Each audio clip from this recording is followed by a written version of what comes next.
কেটে ফেলা হয় শত বছরের বটগাছ, যা দেখতে কৌতূহলী মানুষের ভিড়। স্থানীয়রা জানান, বেশ কিছুদিন ধরে মনের বাসনা পূর্ণ করতে শত বছর বয়সী বটগাছের গোড়ায় মোমবাতি, আগরবাতি, নতুন গামছা, কাপড় ও মিষ্টি দেন বিভিন্ন এলাকার কিছু নারীরা। তাদের বিশ্বাস, এখানে মানত করলে পূর্ণ হয় মনের আকাঙ্ক্ষা।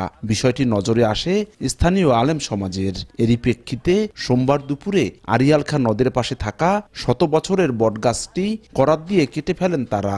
এরই একটি ভিডিও ছড়িয়ে পড়ে সামাজিক যোগাযোগ মাধ্যম ফেসবুকে। পুরনো এই কেটে ফেলা গাছটি দেখতে ভিড় করেন আশপাশের বিভিন্ন বয়সী মানুষ। স্থানীয় কিছু হুজুরা দেখছে যে এটা অপরাধ, এই সেন্নিমিনি দিত, তারপর মোমবাতি আগরবাতি জ্বালাইতো।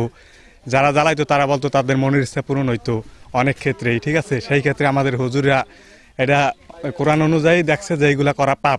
যেখানে মানুষ সিজদা দেয়, মিষ্টি দেয়, আগরবাতি জ্বলায়, মোমবাতি জ্বলায়, আমরা একদিন দেখছি সিজদা দিতে, এইটুকুই। এই কারণে হুজুরা বাধা দিচ্ছে। এটা কিছু কিছু মহিলা মানে আপনার ওই মাঝে মাঝে ওই যে ইটি জ্বালাইতো, মোমবাতি আগরবাতি, এটা আবার ওই হুজুরা শুনছে, তো হুজুরা বলছে যে এটা মুসলমানের পক্ষে ঠিক না।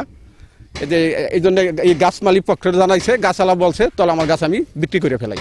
আমাদের কাছে আনুষ্ঠানিকভাবে কিছু বলে নাই, কিন্তু মানুষের কাছে বলতেছে যে এখানে মানুষে পূজা দেয়, এইখানে মানুষে বাতি জ্বালায় রাত্রে, বা এখানে কাপড় টানায়, কিন্তু এই তারা মানে জানাইতে আছে যে এটা হলো দিয়া শিরক।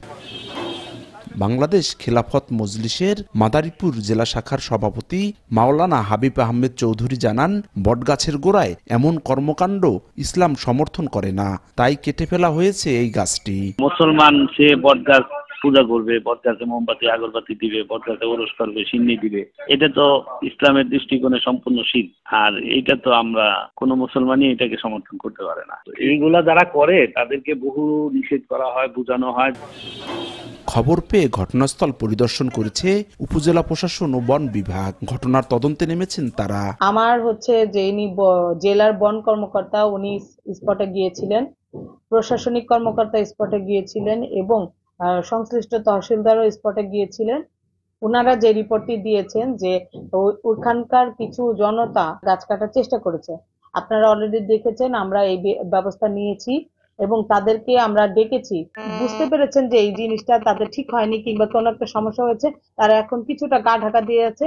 তবে যারাই এই ধরনের অন্যায় কাজের সাথে কিংবা কোনো ধরনের অন্যায় কাজের সাথে জড়িত থাকবেন, আমরা তাদের বিরুদ্ধেই ব্যবস্থা নেব।